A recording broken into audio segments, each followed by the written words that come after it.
Retirement planning has many challenges. The first is to organise your finances, to plan your finances in such a way as to be able to provide you with an income.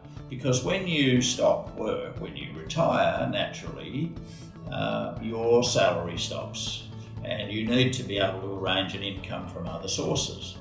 This means that you are effectively switching from accumulation mode, which you've done for the last 60 years or more, to drawdown mode in financial terms, if you like. So you need to start thinking about changing your investments from accumulating, building and growing your wealth to drawing money down. So that means if you've got significant amounts of money in the bank interests are very low, bank interest rates are very low, that's not going to be enough. You're going to need probably $3 million in the bank if you want to keep all your money in the bank and have enough money to live on. So if you haven't got $3 million, then you need to think about other alternatives. You need to move the money from the bank into something that'll earn you a better return. The same sort of thing happens even with property. Now, particularly with the big increase in property prices recently, we've been finding recently that quite often we're recommending people sell their residential investment properties because the income yields are too low.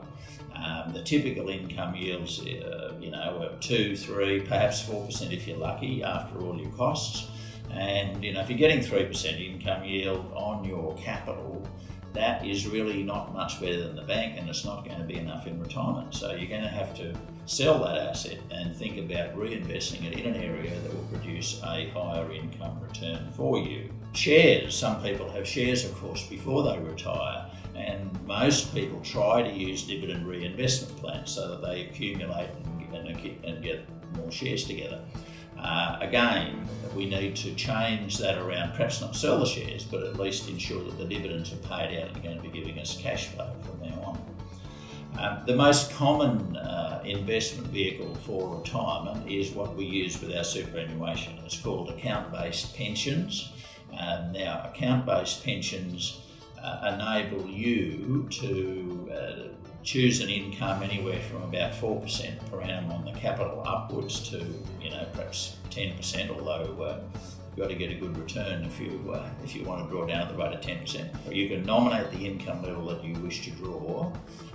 You can also choose what type of investments you want for those superannuation monies. You can decide that you want to invest in a conservative sort of fashion, you can invest in a more prudent way, you can invest in a more balanced or growth focus, depending on your risk tolerance, your knowledge of investments.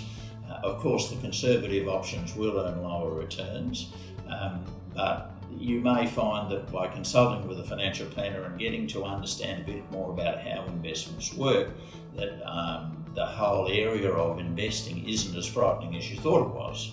The fear is greater than the reality. And once you start to learn a little bit about investing, you will really be able to choose a style of investment that you feel comfortable with. Another key element with planning your retirement income, of course, is the age pension. Financial advisors are expert at analysing what level of age pension you may qualify for and looking at ways to increase your eligibility for age pension. So there are many things that a financial planner can help you with if you are approaching retirement. The whole aim is to stay ahead of the game.